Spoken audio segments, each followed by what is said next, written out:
vous venez de nous rejoindre, vous regardez i24 News et c'est votre rendez-vous hebdomadaire Midi Ensemble, la grande édition du dimanche. Surtout ne changez pas de chaîne, c'est le moment de notre grand dossier. Aujourd'hui, nous allons parler des Druzes, une communauté méconnue en Israël. Ils sont près de 130 000, ils sont installés dans 22 villages répartis dans le nord d'Israël. Certains sont dans le Golan, ceux-là en général ont la nationalité, n'ont pas la nationalité israélienne, ils ont des laissez-passer, ils vivent à la frontière du Liban et de la Syrie. Et d'autres vivent en Galilée, dans le Carmel. Ceux-là sont des Israéliens à part entière, ils font l'armée, ils sont souvent d'ailleurs très haut gradés. Vous savez, les Druzes, c'est la seule minorité non juive d'Israël à avoir l'obligation de faire le service militaire.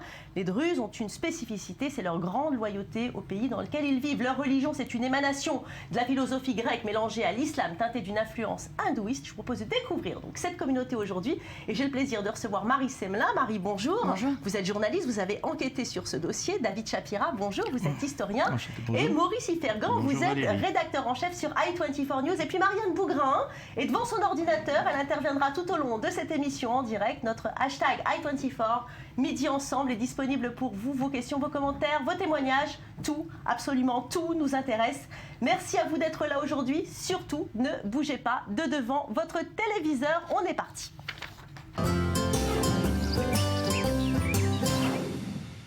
Alors David, vous vous rendez souvent dans des villages druzes avec vos amis français. Que pensent-ils lors de leur Environ 20 000 visite? Druzes vivent. C'est incroyable parce qu'en fait, ils ne connaissent pas du tout cette population. C'est tout à fait particulier parce que ce ne sont pas vraiment des Arabes. Évidemment, ce ne sont pas des Juifs. Ils sont Israéliens. Ils ont des coutumes tout à fait particulières. Leur religion est secrète. Ils sont monothéistes. Et ils sont aussi monogames. C'est tout à fait particulier, mais ils sont surtout très accueillants, très souriants. Ils ont un sens de l'hospitalité très fort. Et surtout, ce qui compte pour eux, c'est cette solidarité qu'ils ont avec l'État d'Israël, qui passe évidemment par le service militaire. Il m'est arrivé de me rendre dans des maisons de Druzes. La dernière fois où j'ai été accueilli dans une maison druze, la mama, la mère, voulait absolument me montrer des photos de son fils. Je me suis dit, tiens, ça c'est un réflexe de mère juive ou de maman italienne. Et on est arrivé dans un petit... la photo de son fils en tenue de l'armée israélienne. Mais pas seulement en tenue de l'armée israélienne, en tenue de pilote de F-16 de l'armée israélienne, alors que son mari était commandant des gardes frontières de la région nord et avant de la région de Jérusalem. C'est absolument incroyable. Et puis elle me sort un livre avec les 101 plus grands héros d'Israël, de l'histoire d'Israël. Elle me dit, voilà mon beau-père, il fait partie des 100 héros d'Israël. C'est lui qui a contracté l'alliance avec Moshe Dayan, Ben Gurion à l'époque de 48. C'est absolument incroyable de voir cette population qui est une minorité, qui ne nous ressemble pas, mais qui est si attachée à l'État d'Israël et aussi à ses valeurs. Alors que pensent les Israéliens de cette communauté druze? Selon eux, les Druzes sont-ils Israéliens à part entière? Mathieu Tobman s'est rendu dans les rues de Tel Aviv pour recueillir l'avis des gens. Écoutez. Le gouvernement devrait en faire plus pour intégrer les Druzes dans la société israélienne. Ils font du très bon boulot dans l'armée et c'est surtout à cause de cela que la société israélienne devrait être plus ouverte aux Druzes et mieux les intégrer.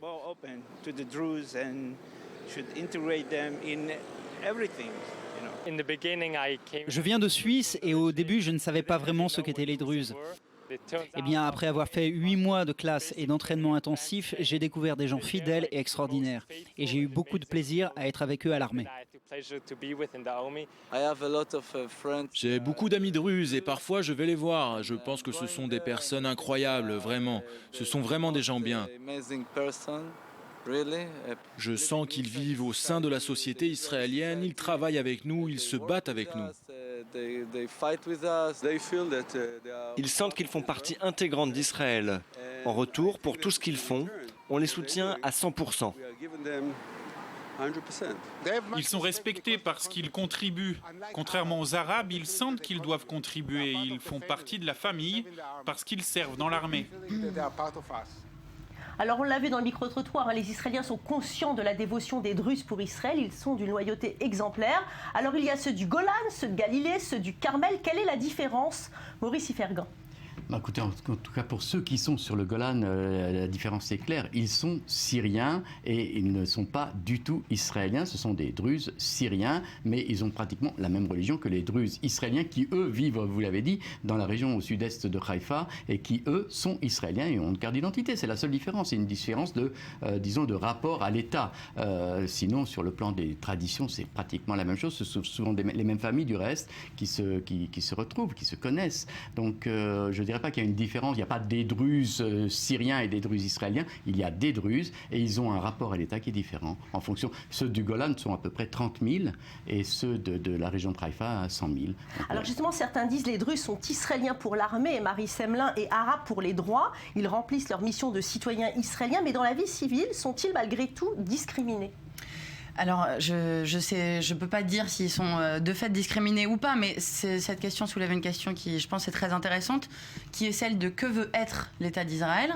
Est-ce que c'est un État où, quand on respecte le mode d'emploi, entre guillemets, ce que font les Druzes, on fait l'armée et en échange, nous sommes des citoyens à part entière? Est-ce que c'est un État de ce type-là? Ou est-ce que c'est un État juif, où donc les non-juifs ont un autre statut? Et on se rappelle, par exemple, quand le Likoud a voulu changer l'année dernière les lois fondamentales de l'État d'Israël pour renforcer le caractère juif de l'État.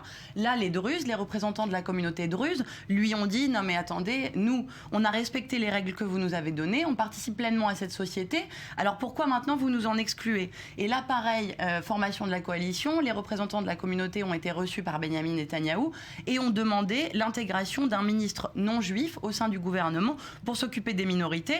Et pour certains, cette volonté d'intégration, eh bien, ça va à l'encontre de ce que doit être fondamentalement cet État. Donc je pense que c'est pas la dernière fois que cette question est soulevée.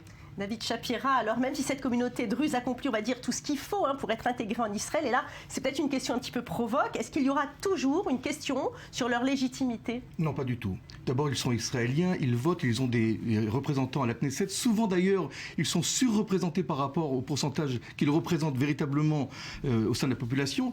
Il faut dire qu'ils ont une revendication qui a un fondement, c'est au niveau des budgets. Au niveau budgétaire, ils se sont plaints pendant des années qu'ils n'ont pas reçu l'équivalent de ce que recevaient les localités israéliennes. Yitzhak Rabin, en 1994, a doublé, c'était une discrimination positive, a doublé les budgets des Druzes par rapport à ceux des villages israéliens. Aujourd'hui, on est revenu à l'équivalence. Et c'est vrai que sur les problèmes budgétaires, il y a des revendications qui sont sûrement légitimes, mais il faut savoir que toute minorité a évidemment des revendications.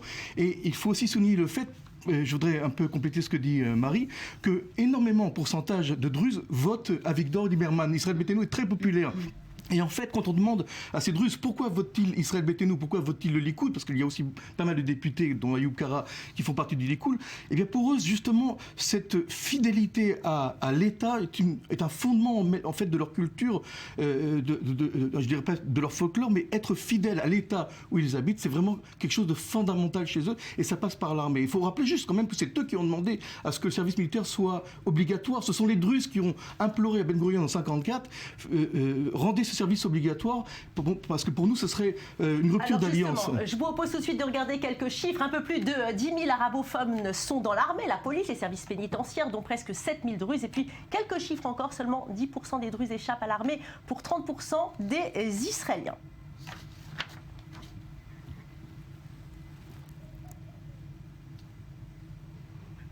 Alors je propose à présent de faire la connaissance de Ramzi Albi. C'est un ancien colonel de l'armée israélienne. Il exerce la profession d'économie. Je l'ai rencontré à Jaffa pour un long entretien. Il nous a parlé de sa vie, de ses choix, de son histoire. Regardez.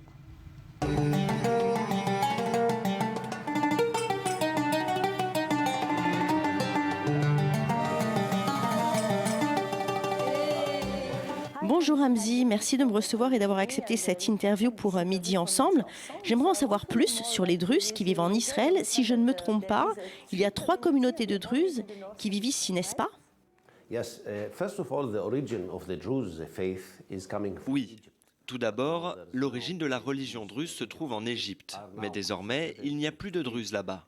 Nous sommes maintenant concentrés dans 3 zones. La première est le plateau du Golan. Avant, c'était un territoire syrien. Mais depuis la guerre de 1967, c'est Israël qui occupe ce territoire. La seconde, c'est la Galilée. Et moi, je viens de la 3e, qui se situe autour du mont Carmel. Est-ce que c'est proche de Haïfa? Oui, c'est proche de Haïfa. Là-bas, il y a 2 villes. L'une d'entre elles, c'est Daliat al-Carmel. Et l'autre, c'est Isfia. J'ai eu le plaisir et la responsabilité d'être maire de ma ville pendant 5 ans. Racontez-moi votre histoire. Je viens de la ville de Daliat al-Carmel. J'ai étudié dans la ville de Haïfa. J'ai terminé mes études à l'université de Haïfa, puis j'ai continué à l'université de Tel Aviv.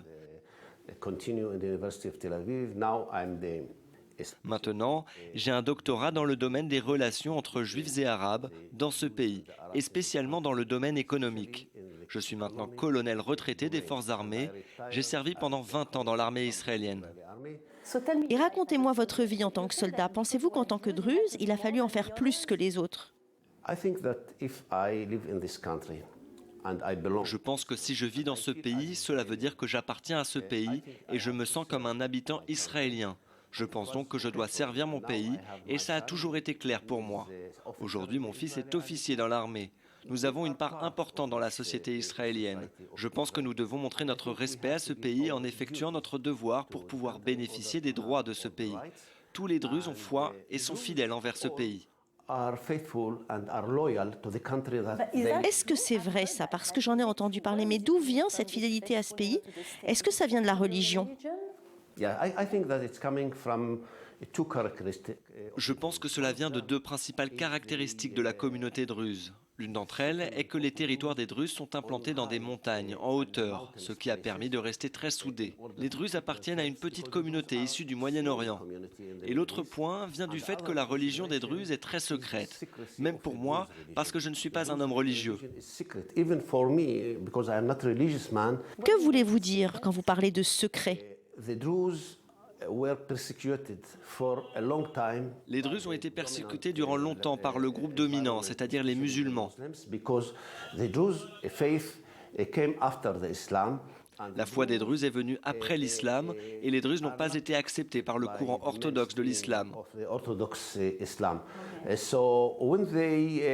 Donc, lorsqu'ils sont venus immigrer dans le nord, c'est-à-dire en Israël, au Liban et en Syrie, les Druzes ont gardé leur religion secrète afin de survivre, afin de se préserver. Donc j'ai bien compris que vous avez été à l'armée et que votre fils également a été à l'armée. Qu'avez-vous envie de dire à ceux qui pensent que les Druzes ne font pas partie de la société israélienne?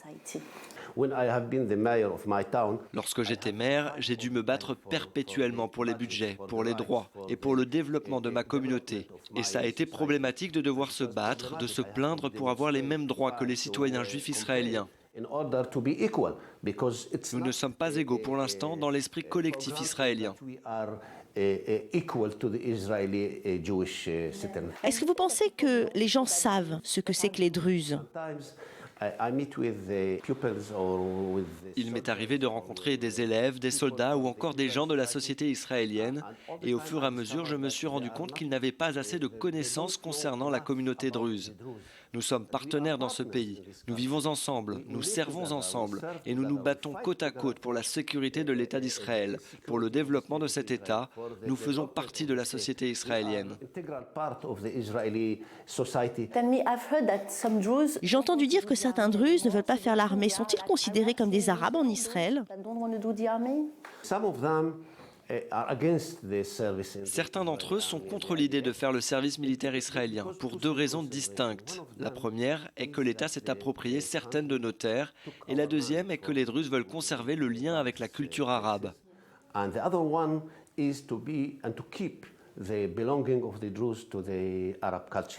Vous savez que le Premier ministre Benjamin Netanyahou veut faire voter une loi spécifique concernant le traitement des Druzes en Israël.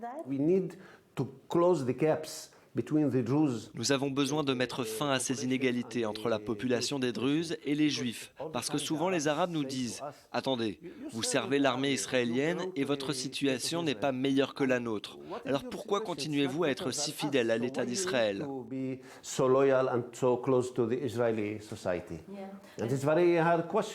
Est-ce que c'est vrai qu'une majorité de Druzes vote pour le parti de droite du Likoud?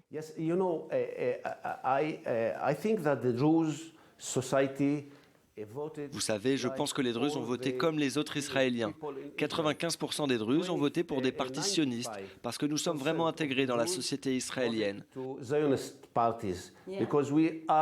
avons voté pour le Likoud, pour l'Union sioniste, pour le parti du Meretz, et même pour le parti arabe.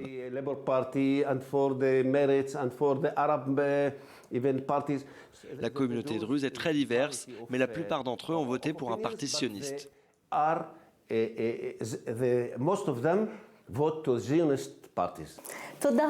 Merci beaucoup Ramzi d'avoir répondu à mes questions et félicitations pour tout ce que vous faites pour Israël. J'étais très heureuse de vous rencontrer aujourd'hui. Merci beaucoup d'être venu à ma rencontre. Ça a été un plaisir de discuter avec vous. C'était une bien jolie rencontre. Chers amis, surtout restez avec nous. On se retrouve dans quelques instants pour continuer à parler de cette communauté druze si particulière. Et c'est juste après une courte pause. A tout de suite, ne bougez pas.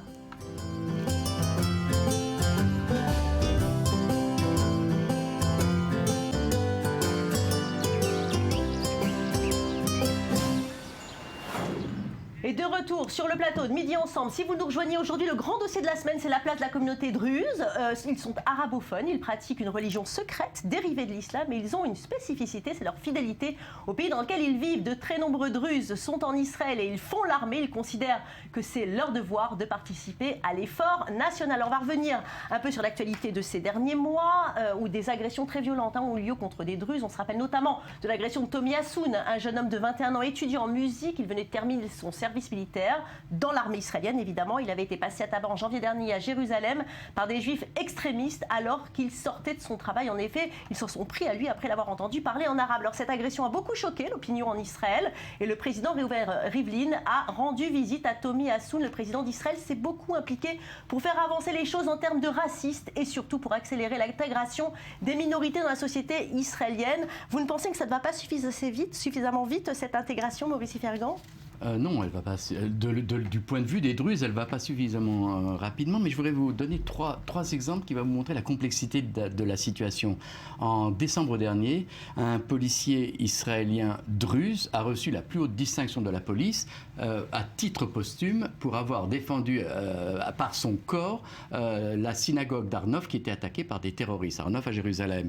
En février, le mois dernier, un soldat druze de la localité de Daliat el-Carmel, ville druze israélienne, qui appartient à la prestigieuse unité des Golani, qui était en uniforme, a été agressé dans un club parce qu'il parlait arabe avec un ami.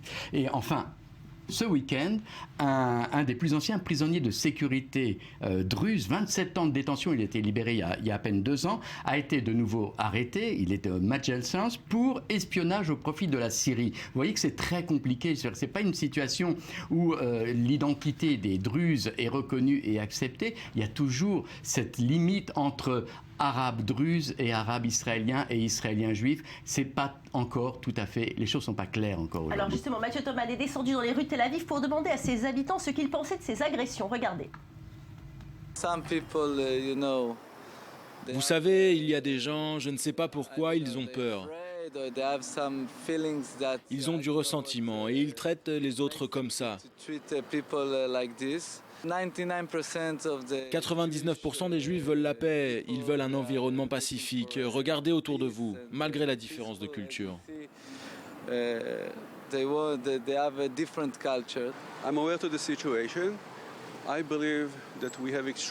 Je suis au courant de ce problème. Je crois qu'il y a des extrémistes de tous bords.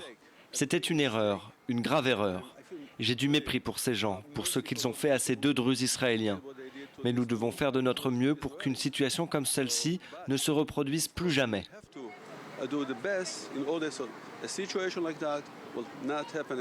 C'est une honte, mais je ne veux pas m'excuser pour quelque chose que je n'ai pas fait. C'est stupide. Ils les ont sans doute pris pour des Arabes, ce qui n'est pas plus tolérable d'ailleurs. Ils n'ont pas été attaqués parce qu'ils étaient druzes. Ça aussi, c'est un problème et c'est une honte. Alors comme le dit le dernier intervenant du micro-trottoir, les agresseurs les ont confondus avec des Arabes après les avoir entendus parler. Alors quelle est la différence entre les Druzes, Marie Semelin, et les Arabes israéliens ? Alors là, on est dans 2 schémas qui sont extrêmement différents. D'abord parce que leur histoire, depuis la création de l'État d'Israël et avant, est totalement différente.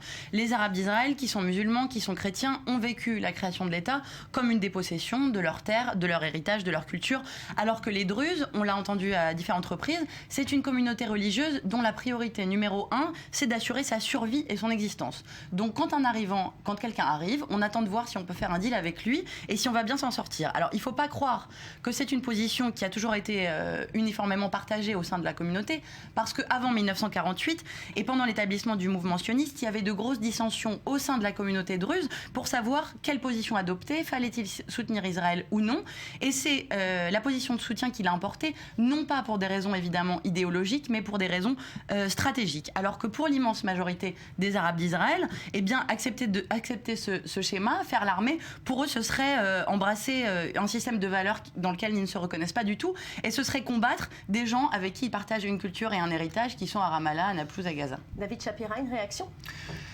Oui, il faut quand même juste expliquer que les Druzes sont restés très neutres avant la création de l'État d'Israël, pendant ce qu'on appelle la grande révolte des Arabes en 36 ou 39, qui a commencé, je vous rappelle juste parce qu'ils ne voulaient pas voir de Juifs allemands qui étaient eux-mêmes pourchassés par Hitler arriver en Palestine. C'est très important de comprendre que les Druzes eux-mêmes ont subi une oppression des Arabes de Palestine, se sont fait attaquer dans leur village, et notamment à Oussafia, et c'est parce que les Arabes les ont attaqués, les ont des fois assassinés, qu'ils ont préféré prêter une alliance avec le mouvement sioniste de l'époque. Ouais. C'est important de le dire, ce sont les Arabes nationalistes de la Palestine qui ont poussé les Druzes dans les bras des sionistes, des Israéliens. Alors on va tout de suite retrouver Marianne Bougrain pour les questions internautes. Marianne, beaucoup de questions concernant cette communauté sur Internet. Bonjour Marianne. Bonjour Valérie. En effet, beaucoup de questions, et notamment une question d'un téléspectateur de Tunis qui ne connaissait absolument pas les Druzes, il ne savait pas du tout ce que c'était. Il se pose la question, il se demande lorsqu'il voyage, comment se présente-t-il ? Comme Druze, comme Israélien, comme Arabe, comme Syrien ? Comment les gens réagissent-ils ? Maurice, qu'en est-il ?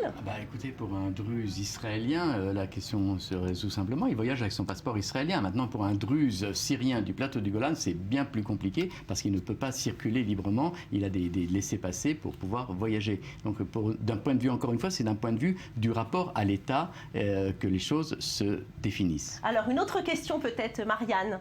Oui, en effet, une question d'une internaute de Montpellier qui a vu les costumes traditionnels, donc un haut chapeau pour les hommes et un voile blanc pour les femmes, et elle se demande d'où viennent ces traditions vestimentaires. Alors David Shapira, ces costumes, ces traditions, est-ce que c'est culturel ou bien c'est religieux ? Alors il faut savoir que chez les Druzes, il y a deux sortes de sous-communautés. Il y a les religieux et les laïcs. Vous ne pouvez devenir religieux qu'à partir de l'âge de 15 ans. Il faut être exemplaire, ne pas avoir tué ni violé, etc. Et c'est un genre de serment. Alors à partir du moment où vous prêtez serment, vous devenez donc religieux, vous avez accès à une religion qui est secrète, à des livres sacrés, à de longues heures dans un local qui ressemble à une mosquée. Et donc tout ça reste très très secret. Et vous pouvez aussi décider de ne plus être religieux, donc vous redevenez un laïc. Donc les costumes évidemment sont liés au fait que ce sont les religieux qui les portent. Il faut savoir aussi que les femmes sont obligées de devenir religieuses avec leur mari. Bref, vous avez donc une minorité de savants religieux qui sont habillés traditionnellement, et le reste, ce sont des laïcs. On peut passer d'un côté ou d'un autre de façon à tout moment. Voilà. Alors, on l'a vu en début d'émission, les Druzes en Israël sont répartis sur 3 régions. Ceux de Galilée, ceux du Carmel, ils sont israéliens depuis 1948, c'est-à-dire depuis la fondation de l'État d'Israël. Et puis ceux du Golan, région sous contrôle israélien depuis 1967. Les Druzes du Golan se sont vus offrir la nationalité par israélienne. Certains l'ont accepté, mais d'autres l'ont refusé. Il y a un problème là aussi de loyauté. Les jeunes ont rapidement assimilé leur intégration en Israël, mais pour les plus anciens, ils sont encore nostalgiques du régime syrien, et notamment de Bachar al-Assad. Alors, vous le savez, i24 News diffuse en 3 langues, et nos collègues de la chaîne en arabe se sont rendus dans le Golan. Regardez le sujet que vous avez réalisé, Paris Semelin, avec la collaboration de Eman Siskek et de Mohamed Magdagli. Regardez. Ici, à Majd el-Shams, les habitants se sentent syriens et pas israéliens. C'est le cas de Salman Fakr al-Din.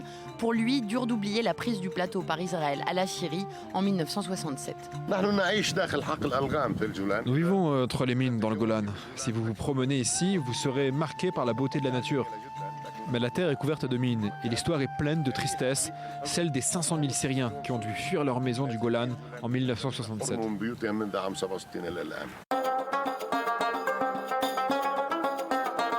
Dans les rues du village, on entend régulièrement les bruits de la guerre qui a lieu à quelques pas de là, en Syrie, de l'autre côté de la frontière. Et depuis plus de 4 ans, la figure du président Bachar al-Assad divise les habitants. C'est un complot contre la Syrie. L'objectif, c'est d'affaiblir le peuple syrien dans son ensemble, et en particulier l'armée syrienne. Bachar al-Assad a sa place en Syrie. Même les États-Unis disent qu'Assad fait partie de la solution pour la Syrie et qu'il restera président. Ici, les partisans de Al-Assad sont la majorité, mais depuis quelque temps, des voix réformistes s'élèvent contre lui. Bachar el-Assad est un criminel. Ses troupes, comme les groupes extrémistes en Syrie, ont commis des crimes contre le peuple syrien. Mais les Syriens ont une histoire, et un jour, ils pourront élire un nouveau chef qui permettra à la Syrie d'être un régime démocratique pour tous les citoyens syriens. Depuis le début de la guerre, la frontière entre le Golan, sous contrôle israélien, et la Syrie est totalement fermée, mettant fin aux quelques autorisations exceptionnelles de visite dont bénéficiaient parfois les habitants. Marie, Bachar al-Assad divise, hein? Oui, il y a beaucoup de pour et contre Bachar al-Assad, par exemple la Majd el-Shams aujourd'hui. Mais depuis le début de la guerre en Syrie, cette position la position des Druzes du Golan sur le président a beaucoup évolué. D'abord, ils étaient extrêmement pro-Assad, ce qui s'explique notamment par le fait que le président syrien a toujours soutenu les minorités, donc notamment les Druzes, pour asseoir son pouvoir. Et au fur et à mesure des années de guerre, face aux crimes du régime, eh bien, il y en a certains qui ont commencé à s'opposer à lui pour arriver dans la situation dans laquelle on est aujourd'hui. C'est-à-dire que pour ou contre Bachar al-Assad, à Majd el-Shams par exemple, c'est un sujet crucial qui divise profondément les villages et qui divise à l'intérieur même des familles. Ça peut faire que des gens ne se disent plus bonjour dans la rue ou arrêtent de se parler. Et contrairement à il y a 4 ans, il n'y a plus d'avis homogènes sur cette question. David ? Non, je voulais juste dire que c'est tout à fait politique. Les Druzes c'est une communauté très intelligente qui a survécu de plus de 1000 ans déjà dans des conditions qui sont des conditions extrêmes. Je pense que jusqu'à une certaine période, ils avaient très peur que les Israéliens donnent ou rendent le Golan aux Syriens, et donc leur allégeance vers la Syrie était tout à fait naturelle et normale. Vu ce qui se passe aujourd'hui, vu les événements, c'est évident que si j'étais Druze à Majd el-Shams, je préférerais quand même les Israéliens parce que c'est un peu plus calme. Un petit mot ? Oui, non, je suis pas sûr. Je pense que le maître mot dans toute cette histoire des Druzes, c'est la fidélité. Et on ne peut pas se féliciter de la fidélité des Druzes israéliens et critiquer les Druzes syriens du Golan en disant ils ne sont pas fidèles au régime syrien. Ils sont fidèles au régime syrien et pour preuve, c'est que malgré les difficultés, je veux dire, l'État d'Israël permettait aux étudiants druzes du plateau du Golan d'aller étudier à Damas en masse et livrer aussi les fameuses pommes du plateau du Golan qui étaient livrées chaque année en Syrie. Donc de ce point de vue-là, il y a une fidélité, qu'elle soit d'un côté ou de l'autre. Alors en plus justement de la considération politique, il y a aussi une considération familiale. Les Druzes du Golan sont géographiquement divisés entre la Syrie et Israël. Le peuple des montagnes, comme on l'appelle, vit des histoires de famille douloureuses. Ils vivent à moins de 10 km de leurs proches et pourtant, ils ne se voient jamais. Des déchirements, donc pour ce peuple de tradition, justement, je propose d'écouter Najah Abdal-Willi. C'est une habitante de Majd el-Shams, dans le nord d'Israël, à la frontière de la Syrie. Écoutez. C'est triste car tout le monde ici est lié à une famille là-bas en Syrie et nous restons contre notre gré sous l'occupation israélienne que nous ne reconnaissons pas. Nous sommes des Arabes syriens, nos relations sont seulement avec les Syriens et notre patrie. Bien sûr, nous sommes toujours en contact avec eux. Les technologies nous facilitent les contacts. Nous prenons de leurs nouvelles car ils ne vivent pas dans une situation facile. L'inquiétude est permanente, la peur les domine en permanence, ils ne savent pas d'où viennent les tirs. Et justement, en préparant cette émission, j'ai parlé avec plusieurs Druzes et certains m'ont avoué faire un voyage jusqu'en Jordanie pour croiser leur famille une fois par an. Pour d'autres, surtout les personnes âgées, vous vous en doutez, c'est absolument pas possible. C'est donc un vrai drame psychologique. Y a-t-il une solution, Maurice Fergan ? Oui, c'est une solution politique. Je veux dire, dès le moment où il y aura un accord politique sur le plateau du Golan, je pense que la situation des Druzes syriens sur le plateau sera réglée. Maintenant, moi, ce qui m'intéresse beaucoup plus dans toute cette affaire, c'est le sort des Druzes israéliens, parce que finalement, ils ont fait des concessions, ils ont énormément donné à l'État d'Israël. On leur a même demandé pratiquement de se créer une nouvelle identité, celle de Druzes israéliens, qui n'existait pas. Donc, ils parlent hébreu. Pour tous ceux qui ont fait l'armée comme nous, on a servi à leur côté, ou ils servaient à nos côtés. Et ils se trouvent mal à l'aise dans cette identité. Justement, je vous propose de regarder un extrait du film La fiancée syrienne, un film franco-germano-israélien sorti en 2004. C'est l'histoire du mariage de Mona et c'est le jour le plus triste de sa vie. Elle sait qu'une fois entrée en Syrie, elle ne pourra plus jamais revenir chez elle en Israël, dans son village, dans sa famille. Elle devra passer le reste de sa vie à Damas, une ville inconnue et un peu effrayante. Regardez.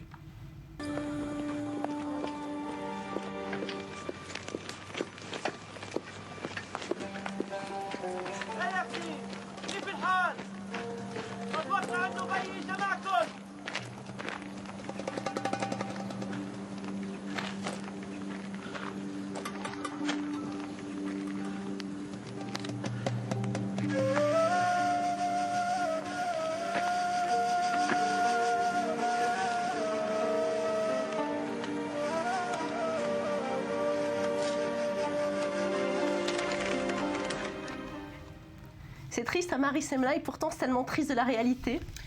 Oui, c'est une réalité malheureusement, mais cette communauté vit entre Israël et la Syrie. Donc ils essayent d'avoir des liens et de faire perdurer un espace qui est séparé par une frontière, mais qui de fait existe. Merci beaucoup Marie, merci David, merci Maurice. On se retrouve tout de suite pour le reste de Midi Ensemble. Nous allons ouvrir notre page santé. À tout de suite, ne bougez pas.